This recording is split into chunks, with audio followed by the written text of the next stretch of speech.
क्या कोई औलाद इतनी अंधी हो सकती है कि जिस बाप ने उसे बोलना सिखाया उसी को वो भरी महफिल में पागल भिखारी कह दे। आज की ये दास्तां शहर की उस मशहूर बिजनेसमैन सिया की है जिसे अपनी कामयाबी का ऐसा नशा चढ़ा कि उसने अपने ही गूंगे पिता के बलिदान को पैरों तले रौंद दिया। एक ऐसा पिता जिसने अपनी बेटी की आवाज़ वापस लाने के लिए अपनी जुबान तक कुर्बान कर दी, लेकिन बदले में उसे मिली बेरहमी से दी गई ठोकर और मौत की गोद। आज की ये कहानी आपको ये सोचने पर मजबूर कर देगी कि क्या ऊंचे मकान में रहने वाले लोग वाकई दिल के भी अमीर होते हैं या फिर कामयाबी की ये चमक हमारे रिश्ते के खून की प्यासी होती है। दोस्तों, दिल थाम कर बैठिए क्योंकि आज की ये सबक आपकी आंखों में आंसू ही नहीं लाएगा बल्कि आपकी रूह को झकझोर देगा। इससे पहले हमारे चैनल पर नए हैं तो कृपया सब्सक्राइब कर लीजिए और एक लाइक भी कर दीजिएगा। शहर की सबसे बड़ी मजदूर बस्ती में एक कोने में राघव नाम का एक व्यक्ति रहता था। राघव बोल नहीं सकता था, लेकिन उसकी आंखों में इतनी ममता थी कि बस्ती का हर बच्चा उसे बाबा कहकर पुकारता था। राघव की पूरी दुनिया उसकी बेटी सिया थी। जब सिया 5 साल की थी तो एक भयंकर हादसे में उसकी आवाज चली गई थी। राघव ने अपनी जमीन, अपना छोटा सा घर और अपनी हर जमा पूंजी लगा दी, लेकिन डॉक्टर ने कहा कि एक जटिल ऑपरेशन के बिना सिया कभी नहीं बोल पाएगी और उसके लिए ऑर्गन डोनेशन की जरूरत होगी। राघव ने बिना एक पल सोचे अपनी जुबान की शक्ति उस ऑपरेशन के लिए दे दी। उसने खुद को हमेशा के लिए खामोश कर लिया ताकि उसकी बेटी चहचहा सके। दिन बीते, साल बीते। राघव ने दिन में कंस्ट्रक्शन साइट पर पत्थर ढोए और रात में सड़कों पर झाड़ू लगाया ताकि सिया शहर के सबसे महंगे स्कूल में पढ़ सके। सिया अक्सर स्कूल में अपने माता पिता को लाने से कतराती थी क्योंकि राघव फटे कपड़े में होता था और इशारों में बातें करता था। राघव सब समझता था लेकिन वह मुस्कुरा देता। उसे लगता था कि उसकी बेटी एक दिन उसका नाम रोशन करेगी। सिया पढ़ लिख कर बहुत बड़ी कंपनी की डायरेक्टर बन गई। उसकी शादी एक अरबपति परिवार में हो गई। अब सिया के पास महंगी गाड़ियां थी, नौकर चाकर थे और समाज में एक रुतबा था।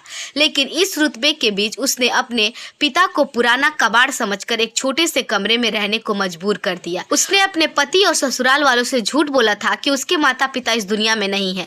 उसने राघव को सख्त हिदायत दी थी, कभी मेरे घर की तरफ मत आना वरना मेरी इज्जत मिट्टी में मिल जाएगी। एक शाम शहर के आलीशान होटल में सिया को युवा आइकन का अवार्ड मिलने वाला था। राघव को अखबार से पता चला। उसका मन मयूर की तरह नाच उठा। उसने अपनी पुरानी संदूक खोली, अपनी इकलौती साफ कमीज निकाली और अपनी जेब में एक छोटा सा डब्बा रखा। ये डब्बा उस मिट्टी की गुल्लक का नतीजा था जिसे राघव ने पिछले 15 साल से भर रखा था। उसने सिया के लिए सोने की छोटी सी बालियां बनवाई थी। राघव उस चकाचौंध भरे हॉल के बाहर खड़ा था। सिक्योरिटी ने उसे रोका पर वो इशारों में गिड़गिड़ाया। आखिरकार वो एक कोने में छिपकर खड़ा हो गया। जब सिया स्टेज पर आई तो पूरा हॉल तालियों से गूंज उठा। राघव की आंखों में खुशी के आंसू बहने लगे। वो खुद को रोक नहीं पाया और भीड़ को चीरते हुए स्टेज की तरफ भागा। वो इशारा में यू यू कर रहा था और अपनी बेटी को गले लगाना चाहता था। हॉल में सन्नाटा छा गया। मेहमान एक दूसरे को देखने लगे। सिया का चेहरा शर्म से लाल हो गया। जैसे ही राघव ने स्टेज पर कदम रखा और वो डब्बा सिया की तरफ बढ़ाया, सिया ने पूरी ताकत से राघव के सीने पर हाथ मारा और उसे स्टेज से नीचे धक्का दे दिया। राघव नीचे गिरा, उसके सिर से खून निकलने लगा और सिया चिल्लाई, सिक्योरिटी, इस पागल भिखारी को बाहर फेंको। कौन है ये और इसे अंदर किसने आने दिया? मेरा मूड खराब कर दिया इस बेवकूफ ने। गार्ड्स ने राघव को घसीट कर सड़क पर फेंक दिया। वो सोने की बालियां सड़क के कीचड़ में गिर गई। राघव ने अपनी बेटी की आंखों में अपने लिए सिर्फ नफरत देखी। वो टूटा हुआ दिल लेकर लड़खड़ाते हुए अपने अंधेरे कमरे में चला गया। उस रात राघव ने आखिरी बार अपनी बेटी के फोटो को सीने से लगाया और हमेशा के लिए अपनी आंखें मूंद ली। अगले दिन पुलिस सिया के पास पहुंची। सिया को लगा कि शायद पुलिस उस पागल के बारे में बात करने आई है, लेकिन जब पुलिस ने उसे राघव की मौत की खबर दी तो सिया के दिल में एक हल्की सी टीस उठी। वो राघव के उस पुराने कमरे में गई ताकि उसकी चीजें ठिकाने लगा सके। वहां उसे एक पुरानी डायरी मिली। सिया ने जैसे ही उसे पढ़ा उसके पैरों तले जमीन खिसक गई। डायरी में लिखा था, मेरी प्यारी सिया, आज तुम बहुत बड़ी बन गई हो। मुझे पता है तुम्हें बहुत शर्म आती है और आनी भी चाहिए। आखिर मैं एक अनपढ़ और गूंगा मजदूर हूँ, लेकिन बेटा मैं पैदाइशी गूंगा नहीं था। जिस दिन डॉक्टर ने कहा था कि तुम्हारी आवाज़ वापस लाने के लिए किसी को अपनी जुबान देनी होगी, उस दिन मैंने अपनी जुबान तुम्हें दे दी थी।